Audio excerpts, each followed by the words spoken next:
Hey everybody, Richie here from RW Hobbies. Welcome back. This is the final part of the B-26B Marauder build. It's been a long journey for me, many hours work, and I finished it. It's kind of hiding behind me. I'm deliberately kind of blocking out my shoulder here. So we're going to do the final touches. I'm going to go through this video. I'm going to adding the last few pieces here.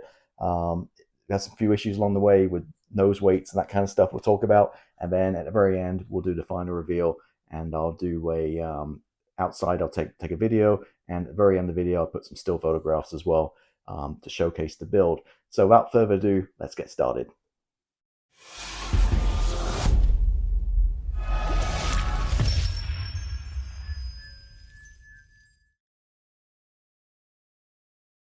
So we're in a home straight. We put a ton of work into this and almost finished. So first thing I'm going to do is remove all the masks. Now, like I mentioned last week, typically I'll put a flat coat down and then do the oils on top of it. Being metal finish, I'm not going to put a flat coat on this. I really like the finish the way it is, so keep the satin look.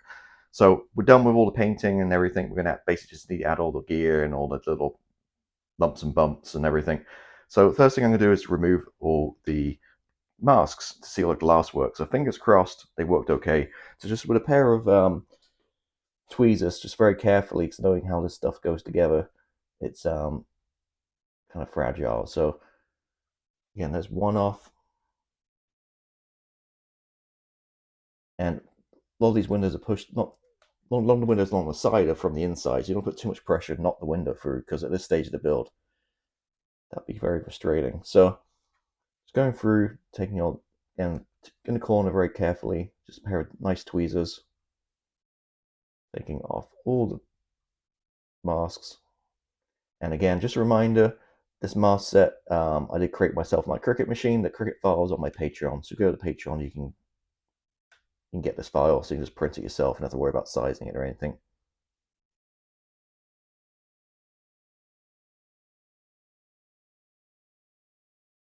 Okay, looking good so far, not jinxing it. And so I'm just going to work around the rest of the aircraft, and we'll come right back. The first thing I want to do is add the gear, and I'm going to do this in certain orders. I want to add the gear. Once that's done, gear doors, do all the bottom stuff, and then we can flip it over and work on like the engines and the glass pieces and stuff. So part 111 nose gear, it's a little confusing. So you got G73, and a nose gear. I also have my assemblies here. So if I bring the aircraft up, we can kind of talk about this. What happens basically is, again, it's hard to see if it focuses. There's a little kind of place there. Yeah, you're not going to see it so great, I don't think, this lighting and everything, where the camera's angled. But basically, put the nose gear there, and then there's a little indent here, in there, where it sits. So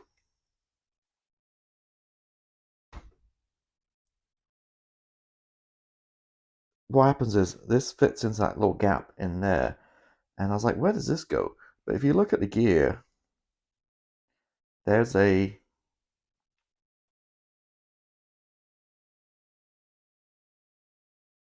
tiny little hole right there on the front side. So what you want to do first is take this piece and glue it into that hole, like so, and then offer it up and glue it into the model. Otherwise, it's going to be a nightmare trying to get that hole, I think, from when it's inside the well. So personally, that's how I'm going to do it. Because it's painted, I'm going to use rather than super glue, you actually use the cement, the resiny, thicky Tamiya glue, because it's not going to mess the paintwork up, and it's going to dry pretty strong too. And it plus gives me some wiggle room to get this thing all lined up and everything. So that's the plan. So I just want to talk through the nose wheel there. And yeah, it threw me off a little bit, but I think I got the following those instructions like I just told you. I think you can probably find and locate it the best way, probably. Wow, this gear is super fiddly. So whereas the tires might be the best tires and hubs I've built in the kit, this might be one of the worst in terms of I know it's the design of the aircraft and all that, but it is very, very flimsy. Now I've super glued it and let it dry for a good maybe overnight before I put any weight on this thing. but I fully expect it to capsize under the weight. So hopefully I'm going to be wrong, but I might need to wait for a metal gear to come out for this and retrofit it. But instructions aren't very helpful either. But I'm gonna kind of hopefully kind of show you kind of what we've got going on here. I kind of turn the light. There we go. So basically, you got these two V parts. It kind of threads up through a hole here and sticks up on each side. And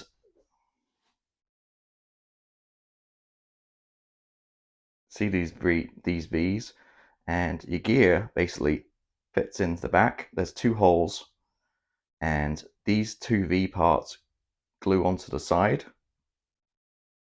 Very small, if any, attachment point. And these kind of strut things that stick up through the middle kind of glue in there. If I hold it and you just kind of see there, so you've got a couple of attachment points at the bottom, the sides, and then the bottom. I added extra super glue. I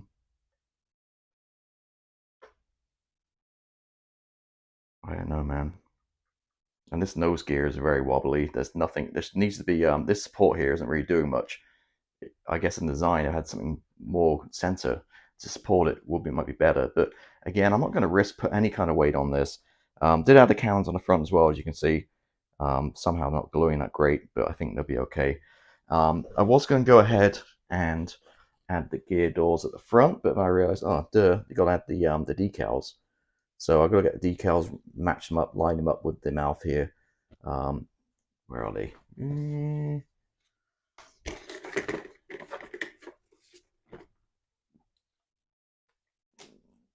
These mouth parts just need to be lined up on each side. So I need to take care of that too. So yeah, that's what we're going on. I think I did move the mouth maybe a little bit further forward than I had to. When I lined it up, maybe I think it has to go closer to the door. But we'll just make sure this is lines up when we add the tooth right here. And we should be good to go. So there we go. So fingers crossed with this gear. I've added extra super glue, like I said. I'm just going to take my time with this one, let it really dry before I kind of put it on its weight. At 50 grams of nose weight, or 2 ounces, I mean, it's a heavy beast. And let's move my lights up here. I'm not feeling that optimistic, but we'll see. Worst case scenario, we can do in flight, wheels up, right? But yeah, very flimsy. Hopefully super glue holds. Like if not, like I said, maybe a metal set of landing gear might be the way to go with this, or brass. Okay, so working on this, and it is testing my patience, because this gear and some of these parts in this bomb bay are so fiddly. Yeah, this is definitely not a kit for a beginner. Unfortunately, it's more of the advanced modeler, and holding it together just about my patience. But I got some bad news to show you.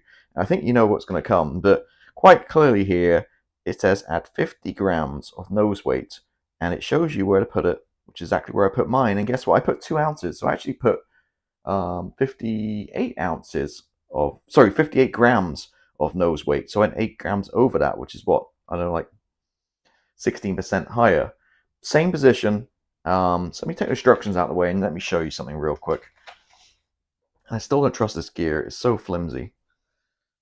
Now, bear in mind, I got like the engines and some glass on the front and the bomb bay doors and stuff, but not too much. And there we go. Big time tail sitter. So I don't know if those parts, the engines, are going to really balance it out much. Maybe. But it's very, even if it did, it's very, oh man, it's just like, this thing is like so flimsy. It's shaking around on this gear. So we've still got stuff to add on the back end as well, which kind of evens it out. So, well, not good. So, I mean, not the end of the world. So we'll continue getting this put together. And like I said, we've got some more parts to go on there. We've got engines and cowlings and props and stuff. So it might balance out, but still nowhere near. I mean, we're like half the weight we probably need. But hey, this is why I do these build videos. So when you build yours, you know you can do yours appropriately. It's just so, this gear, man, it's just so shaky and flimsy. Added all these, this is what's kind of testing my patience, all this nonsense going on in here and these little things. I'm sorry, it's not even focusing. All these, trying to get those in there. It's just not easy. It's, again, one of those deals where it's time to walk away, come back another day, and work on it probably. Now, I do have a couple of game plan solutions to the tail sitter. I can always just glue it to a wooden base, the wheels onto a wooden base. But again, the wheel's so flimsy, I don't know if it's going to hold it. So I might even have to put acrylic rod under there just to support it. If not, hey, we got a huge wheel bay right there. Throw in another half an ounce of weight, maybe, tuck it in there. You're going to see it when you look underneath the aircraft, but it's when it's displayed in the shelf right there, you're not going to see inside there. So maybe just add a little half ounce of fishing weight, or maybe it needs another ounce. I don't know yet. We'll have to wait and see. But yeah, let me go ahead and build the rest of this up. Get all this weight put on the front end, like say the engines, the props, the nose, all this kind of stuff, and see if that really makes much difference. Although I don't think it's really much weight, to be honest with you. And yeah, we'll see. But again, this is all over the place in terms of these wheels. They're all bouncy around and everything. So unfortunately, not great news. But I think for today, I'm kind of done. A little frustrated, so I'm going to leave and come back fresh another day and see if I can get this thing finished. It's the miracle. I've put one engine on, and it's about equilibrium. It's about perfectly balanced. So yeah, so a little bit panic there, but I think we're okay. Obviously, got another engine put on. That being said, I was gonna have the engine open, but now I'm thinking I might just have it closed like this one. This prop isn't glued on. Just that extra weight again, just to make sure it kind of balances out here. Because I guess these engines are a little bit meaty, but that one engine there has certainly balanced it out, and we'll see. Again, I don't feel confident leaving this overnight on its gear, so I'm going to flip it over on its belly, and we'll come back tomorrow. But just want to share that little bit of good news before I end the day. Done. Now, I just noticed I didn't put the two glass pieces on the end of the wing, the lenses, so not quite done. Once I've done this video, I'll put them on before I take the pictures outside. It's been a labor of love. A lot of time's gone into this, many hours building it, and it's turned out above my expectations. I'm really happy. First time I've done natural metal finish aircraft. Most of my display cabinet is light ghost gray stuff, so this is out my wheelhouse. And not only that, it's completely out of the box. I did create some custom masks for the canopy, well, the canopy, all the glass work, and I created a mask for the front, for the yellow. So yeah, testing my skills there, not only model making and painting, but design on the computer, printing stuff out my Cricut machine, masks, and it's a lot of work. I've been not only making it, but editing and filming this. Many nights I've been here at 11 o'clock at night editing videos and stuff to put up on YouTube for this. So a lot of work, but it turned out, as I said, above expectations. I'm really pleased how it turned out. Now, it's very fragile. That gear, I mean, if I just tap it, it kind of wobbles. Now, so I wouldn't, if you're thinking about going to model shows and stuff, building this, I wouldn't take it anywhere. I'd put it on the shelf, leave it, never touch it ever again, because that thing's going to, try to move that thing, it's going to fall apart into 1,000 pieces. It's so fragile. That being said, definitely not for a beginner, advanced model maker, I think, just purely because at the end, the last 24, 48 hours, the gear is so fiddly, all those doors and stuff, tiny little pieces. It's so fragile. ICM, I guess they're trying to model the same aircraft. It might have gangly gear in real life, but there's no real attachment points to anything. It's just literally balancing on there with some super glue. There's no like positive kind of like slots where you slot stuff in, and that's kind of a negative for me. They kind of made it a little too fragile, and yeah, I'm gonna take my pictures outside, get on the shelf, and I won't touch it again because I'm gonna break it. It's right there on the nose weight too. The instructions say 50 grams. I put 58 grams in, which is 2 ounces. And as you see, before the engines were on, it was a tail sitter. It's right now right on equilibrium.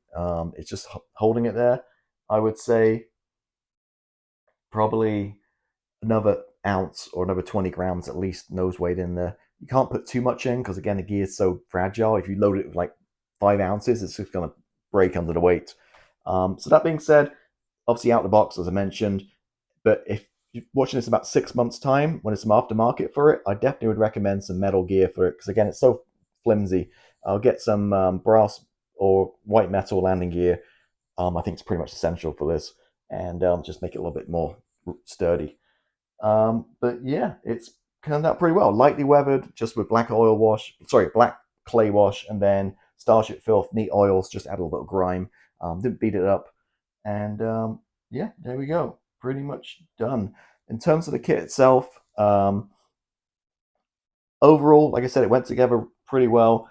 A few issues I mentioned for a build series, the way they molded it, they put some parts are too close to the sprue runner, so you can't cut them off without breaking it. Overall, my overall consensus with this is it's not much in the way of fitting. It's really tricky. There's not much in the way of like positive places to fit stuff. Like when you talk about the gear doors and the gear itself, it's again, there's not much kind of places like attachment points. It's very small areas you're trying to line up, and not very much way of positive fit. So that's a bit of a negative. The engines, I mean, it's hard to read the instructions. They were kind of crumbling and stuff. I was going to have one engine open, but in the end, I need that extra weight to bounce it off. So it's all about grounds here. So I just closed them both up, and there we go. So you saw the first couple of episodes. We worked on the interior. You see nothing of it now. I see two yellow chairs in the front, and that's it. I don't see anything else anywhere in the interior. So there we go. But at least we know it's in there, right? And yeah, that's it. Pretty much done. So again, ton of work in this one. I don't think I put this much work into a kit in terms of hours, since probably a Tamiya 32nd scale F16.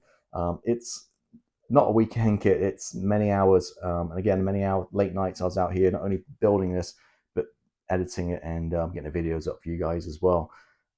So yeah, that being said, if you haven't done so already, please hit subscribe button. It really helps my channel out and reward me for all the hard work on this one. About 80% of people watching my videos aren't subscribers. So, you know, I'd love to get that 10,000. The time of filming this, I'm close to 10,000 subscribers, and I'd love to get over the edge.